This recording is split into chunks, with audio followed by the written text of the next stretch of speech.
La campagne de l'Ukraine pour se défendre contre la Russie a été marquée par une innovation technologique impressionnante. Chaque idée que la Russie propose semble être contrée par une solution ingénieuse. Mais parfois, même l'Ukraine peut nous surprendre par l'étrangeté pure de son génie collectif. Quelque chose de terriblement simple ramène la Russie à l'âge de pierre. Alors que les forces de Poutine ont été mises à genoux par un véritable élément décisif dans la guerre en Ukraine, le graphite détient la clé. Nous expliquerons plus tard pourquoi ce minéral est devenu important. Mais voyons d'abord comment l'Ukraine utilise le graphite qui inquiète tant les forces russes. Dans une région de Donetsk ravagée par la guerre, les forces russes posent essai de percer. Elles s'épuisent contre la ceinture de forteresses urbaines de Donetsk et elles arrivent loin derrière. Rien qu'en mars, la Russie a perdu plus de 35 000 de ses soldats, dont beaucoup à Donetsk. Tout cela parce que Poutine refuse d'abandonner son besoin insensé de s'emparer de ce territoire meurtrier. La seule chose sur laquelle la Russie a pu compter, c'est l'électricité. L'électricité est vitale en guerre moderne. Les radars, défenses aériennes et centres de commandement dépendent de l'électricité. La Russie contrôle les centrales électriques, dans les territoires occupés, pour garantir l'énergie à ses soldats. Mais maintenant, quelque chose a changé. Les rapports sont épars. L'Ukraine n'a pas annoncé qu'elle lançait une toute nouvelle arme contre la Russie. Elle garde le silence, permettant aux forces russes de découvrir par elles-mêmes l'impact de cette arme, sans leur donner aucun avertissement sur ce qui les attend. On commence toutefois à en entendre parler par les sbires de Poutine. L'Ukraine largue des bombes sur Donetsk, mais ces bombes n'explosent pas dans une fureur incendiaire qui engloutit les soldats et détruit les cibles. Elles libèrent autre chose dans le ciel. Une substance prive les soldats russes d'électricité, les plongeant dans l'obscurité à l'arrière pendant que d'autres échouent au front. L'Ukraine possède des bombes au graphite, et la Russie est furieuse à ce sujet. Plus tôt en avril, Defense Express a rapporté que les forces russes dans le Donetsk occupé affirment désormais que l'Ukraine a largué des bombes au graphite dans les territoires occupés, lors de terrifiants raids nocturnes. Vous n'avez pas besoin de nous pour savoir que la nuit est le moment idéal pour couper l'électricité avec ce type de bombe. Quand les lumières s'éteignent, les soldats russes paniquent. Ces affirmations n'ont pas non plus été inventées de toutes pièces. Des soldats inquiets diffusent des images montrant l'utilisation présumée de nouveaux moyens par l'Ukraine. Sur X, une vidéo montre la défense aérienne russe repoussant un essaim de drones en approche. Les Russes ont effectivement réussi à toucher certaines cibles, mais le problème se révèle plus tard dans la vidéo, lorsque les débris des drones ukrainiens sont examinés. On voit ce qui semble être des filaments de graphite. Ces filaments sont libérés même quand des drones ukrainiens explosent dans le ciel. Même les sources officielles russes relaient l'affirmation selon laquelle l'Ukraine largue des bombes au graphite sur les territoires occupés. TASS, l'une des principales agences de presse russes, a affirmé le 6 avril que l'Ukraine avait employé des bombes au graphite contre des installations électriques à Donetsk occupées la veille. Selon le média, ces bombes explosent en plein vol et dispersent de fins fils de graphite. Dans un rapport sans doute lié aux images évoquées plus tôt, TASS indique que la défense aérienne russe aurait abattu 6 drones ukrainiens et intercepté 10 autres. 3 ont réussi à passer et ont largué leurs charges sur des installations électriques. Soyez prudents avec les rapports d'interception, car ils viennent d'une agence de presse russe. TASS nous offre un aperçu du fonctionnement des nouvelles bombes ukrainiennes. Defense Express publie aussi des spéculations. Les bombes au graphite existent depuis longtemps. Restez avec nous, nous approfondirons ce sujet bientôt. L'innovation ukrainienne concerne la façon dont elle livre son graphite aux défenses russes. Une bombe au graphite classique est une munition à dispersion avec plusieurs dizaines de sous-munitions. Chaque sous-munition contient des filaments de graphite qui se dispersent sur une large zone lors de l'explosion. Simple. Une bombe lancée d'une plateforme aérienne explose, laissant tomber du graphite. L'Ukraine hésite à utiliser ses rares chasseurs et bombardiers pour larguer des bombes au graphite sur les territoires occupés. Elle a trouvé un nouveau moyen d'introduire du graphite à l'arrière des lignes russes. L'Ukraine envoie des drones de moyenne portée, très probablement les modèles FP1 ou FP2, qui sont équipés d'ogives conventionnelles remplies de filaments de graphite. La dispersion est moindre qu'avec une bombe à sous-munitions, mais comme le souligne Defense Express, le risque l'est aussi. Si une ogive explose et fait tomber du graphite du ciel, même si ses défenses aériennes fonctionnent, la Russie n'est pas en sécurité. Les drones ukrainiens peuvent rater leur cible, mais leur graphite retombera quand même, et pourra causer davantage de problèmes à des endroits inattendus. Comme nous l'avons si souvent vu de la part de l'Ukraine, il s'agit d'une innovation sur un concept qui existait déjà. La Russie n'a pas de réponse à cela. L'Ukraine a créé un code de triche pouvant changer la donne dans la bataille pour Donetsk.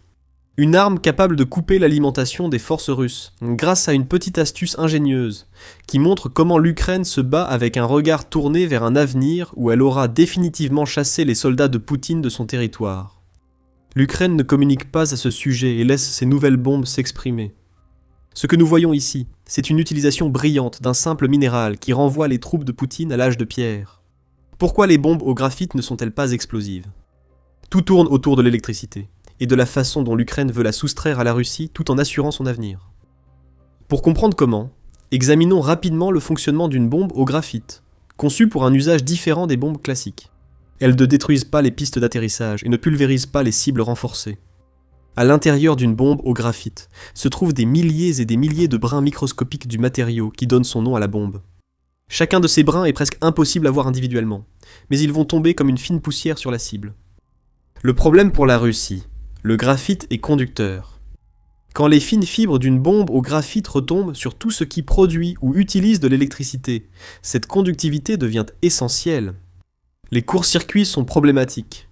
L'électricité est attirée par les fibres de graphite, causant une surchauffe. Les dispositifs de sécurité s'activent. Des systèmes entiers se mettent hors service, parce que le graphite agit comme un interrupteur qui vient d'être actionné pour couper l'alimentation. Une seule fibre ne suffit pas à provoquer tout cela, mais lorsque vous en avez des milliers, qui tombent toutes sur la même cible, ces fibres sont vaporisées en masse par les courants électriques, créant des canaux ionisés à travers lesquels circulent encore plus de courant. Un effet de cascade se produit, et la Russie ne peut rien faire pour l'empêcher avant que le courant ne soit coupé à l'endroit visé par l'Ukraine. L'Ukraine dispose de bombes à coupure de courant qu'elle peut larguer sur les territoires occupés avec les mêmes types de drones qui larguent aussi des ogives explosives sur Donetsk. Si Défense Express a raison, les drones FP1 et FP2 que l'Ukraine produit sont devenus plus menaçants que jamais. Et si la Russie veut se faire une idée de l'efficacité des bombes au graphite de l'Ukraine, il lui suffit de se tourner vers le passé. Comme mentionné, la bombe au graphite n'est pas nouvelle. Les États-Unis et l'OTAN l'ont déjà utilisée. Lors de la guerre du Golfe dans les années 1990, la marine américaine a utilisé une ogive déployée par ses missiles Tomahawk en Iran. Ces missiles différèrent des bombes au graphite utilisées aujourd'hui par l'Ukraine. Au lieu de larguer des fibres de graphite microscopiques, ils déroulaient des bobines de fibres de carbone pour court-circuiter les équipements électroniques en Irak. Près de 10 ans plus tard, l'OTAN employait une bombe au graphite contre l'ex-Yougoslavie. À Belgrade, aujourd'hui capitale serbe, l'OTAN a commencé à larguer ce que les médias appelaient des bombes douces. Des bombes au graphite, comme celles utilisées par l'Ukraine, ont causé la première grande coupure d'électricité touchant les civils de Belgrade lors de la guerre de l'OTAN contre la Yougoslavie. Aujourd'hui, l'Ukraine n'est pas la seule à utiliser des bombes au graphite contre un ennemi. Elle aurait pu s'inspirer de rapports selon lesquels les États-Unis et Israël les auraient aussi utilisées contre des cibles en Iran. Dans un rapport du 1er avril, Défense Express a révélé que des informations circulent selon lesquelles Israël aurait utilisé des bombes au graphite pour cibler des centrales électriques dans la capitale iranienne, Téhéran.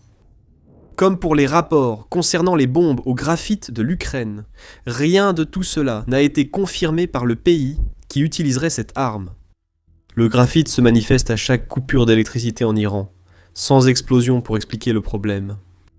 L'Ukraine suit le même schéma que tous ceux ayant utilisé des bombes au graphite. Ils ne le rendent pas public. L'Ukraine veut que la Russie reste incertaine sur le contenu des drones envoyés dans les territoires occupés, graphite ou explosifs. La Russie ne peut rien faire contre ce que l'Ukraine a envoyé. Même les tirs réussis de la défense aérienne ne font que disperser le graphite. Et où seront ces défenses aériennes? Dans des endroits que la Russie juge importants. Il y aura donc toujours plus d'équipements électriques exposés, même si les bombes au graphite ukrainiennes manquent leur cible. Mais il y a un second niveau d'ingéniosité dans les nouvelles armes de l'Ukraine. Les bombes au graphite ne servent pas seulement à plonger les forces russes dans le noir, elles sont utilisées pour une raison très précise. Cela change tout. Et au fait, vous regardez The Military Show. Si vous n'êtes pas encore abonné, c'est le moment idéal pour appuyer sur ce bouton afin de suivre nos dernières vidéos. Les bombes au graphite ukrainiennes visent à couper l'électricité derrière les lignes russes. Mais si vous regardez plus loin, vous voyez le vrai génie de l'Ukraine. Repensez aux autres exemples d'usage de bombes au graphite cités. Dans tous ces cas, les bombes sont utilisées par un pays sur le territoire d'une autre nation. L'Ukraine utilise des bombes au graphite sur son territoire occupé contre des installations électriques qu'elle a construites auparavant. L'ingéniosité de la stratégie ukrainienne est de priver la Russie des infrastructures électriques ukrainiennes. Cependant, elle ne veut pas non plus détruire complètement ces infrastructures, car cela signifierait qu'il faudrait dépenser encore plus d'argent pour les reconstruire une fois que l'Ukraine aura finalement repoussé la Russie hors de son territoire. Les bombes au graphite sont alors l'arme idéale. L'Ukraine peut employer ces bombes pour priver Donetsk d'électricité sans endommager durablement les installations électriques qu'elle y a construites. La Russie doit toujours faire des réparations. Les systèmes disjonctés mettent du temps à être remis en service, et le graphite pourrait griller de petits composants nécessaires au fonctionnement des systèmes électriques. Mais les centrales électriques tiennent toujours. L'Ukraine ne pouvait pas le garantir avant. Ce n'est qu'en novembre 2025 que Reuters a rapporté que des drones ukrainiens s'étaient écrasés sur des centrales à Donetsk, causant d'énormes dégâts. Désormais, ces centrales électriques peuvent être arrêtées sans explosion. L'Ukraine combat en pensant à l'avenir. Et sur le plan symbolique, cela écrasera la Russie. Poutine a clairement indiqué qu'il estime que l'Ukraine ne devrait pas exister. L'Ukraine n'a jamais été une nation souveraine aux yeux du président russe. Elle a autrefois fait partie de la Russie. Elle a toujours fait partie de la Russie, même après avoir obtenu le statut de souveraineté. Et si Poutine obtient ce qu'il veut, l'Ukraine sera forcée de redevenir une partie de la Russie. Voir l'Ukraine lutter pour chaque parcelle de son territoire et utiliser des armes qui préservent les infrastructures prises par la Russie est terrible pour Poutine. Cela montre que l'esprit de l'Ukraine reste intact et que la nation vise un avenir sans la Russie comme problème. Au-delà du symbolique, il y a l'enjeu stratégique. L'emploi de bombes au graphite par l'Ukraine s'inscrit dans sa stratégie, dépassant la simple coupure de courant pour les soldats russes d'Ouaskiloi à l'arrière. Parlons des défenses aériennes. Il y a quelque chose que nous n'avons pas mentionné à propos de l'utilisation des bombes au graphite par l'OTAN en Serbie. C'est à quel point elles étaient efficaces. Un rapport publié par The Guardian de mai 1999 indique que l'OTAN a coupé instantanément l'électricité de 70% de la Serbie, neutralisant de nombreux ordinateurs militaires, systèmes de communication et radars utilisés pour défendre la Yougoslavie contre son intervention. Les bombes au graphite de l'OTAN ont neutralisé les défenses aériennes serbes. Ces défenses causèrent de sérieux problèmes. Ils avaient même réussi à abattre un pilote de l'armée de l'air américaine aux commandes d'un F-117 Nighthawk, une capacité que l'OTAN ne pensait sans doute pas présente à Belgrade alors. Supprimer les défenses aériennes de Belgrade a beaucoup aidé l'OTAN dans les années 1990. C'est pareil pour l'Ukraine face aux défenses russes dans les territoires occupés. L'Ukraine malmène les défenses aériennes russes depuis environ 1 an. Selon le Kiev Independent, la période allant de juin 2025 au 26 mars a vu l'Ukraine mener 492 frappes contre les infrastructures de défense aérienne russes, avec des centaines d'autres visant les moyens d'interdiction d'accès et de déni de zone que la Russie a installés dans des endroits comme Donetsk. Ajoutez les bombes au graphite larguées par des drones ukrainiens à l'offensive contre les défenses aériennes russes. L'Ukraine se donne la possibilité de créer des couloirs aériens sûrs sans sacrifier ses drones explosifs pour y parvenir. C'est simple, les bombes au graphite paralysent les radars et perturbent les circuits de défense aérienne. Pendant que la Russie tente de réparer ces systèmes, des drones transportant des ogives explosives et même les missiles ukrainiens peuvent être envoyés pour frapper des cibles plus précieuses. Quand les défenses aériennes reviennent, la Russie fait déjà face à des cratères, et cela va même plus loin. Bien loin derrière les lignes de front, la Russie aura installé des centres de commandement et de contrôle, ou centres C2, dans les territoires occupés. Le C2 est essentiel dans la guerre. Sans cela, même les fonctions de base d'une armée sont entravées. La planification, la coordination et l'exécution des plans sont gérés dans les centres C2. En Ukraine, cela signifie que le C2 consiste essentiellement à organiser les troupes russes sur le terrain afin qu'elles puissent mener leurs assauts incessants contre les défenses ukrainiennes. Nous pouvons débattre toute la journée de l'efficacité du C2 russe. Les 35 000 morts pour le mois de mars, que nous avons mentionnés plus tôt, suggèrent que ce n'est pas vraiment le cas. Cependant, ces centres existent et, comme tout, ils ont besoin d'électricité. Les centres C2 possèdent des équipements de communication et des moniteurs informant sur le champ de bataille. Une bombe au graphite peut neutraliser tout cela, même temporairement. L'Ukraine dispose désormais d'une arme pour semer le chaos derrière les lignes ennemies, créant un effet domino. Le C2 est paralysé à l'arrière. Les ordres n'atteignent pas les commandants en première ligne. Les infiltrés russes dans les zones grises sont isolés, coupés, puis meurent. Si c'est électrique, c'est une cible. Presque tout ce que la Russie a à l'arrière dépend de l'électricité. En coupant l'électricité, l'Ukraine forcera la Russie à utiliser des moyens de communication plus anciens et lents. Le stylo et le papier seront la norme partout où l'Ukraine attaquera. Si Poutine préfère des stratégies d'usure dépassées qui nuisent davantage à son armée qu'à celle de l'Ukraine, les bombes au graphite permettent à l'Ukraine d'aggraver la situation et de ramener les soldats russes à une ère sans communication électronique. Ah, et une chose de plus. Plus tôt, nous avons mentionné que Défense Express pense que l'Ukraine équipe ses drones FP1 et FP2 de graphite. Imaginez maintenant que l'Ukraine fasse pareil, mais avec du graphite dans un drone longue portée tel que le FP5 Flamingo.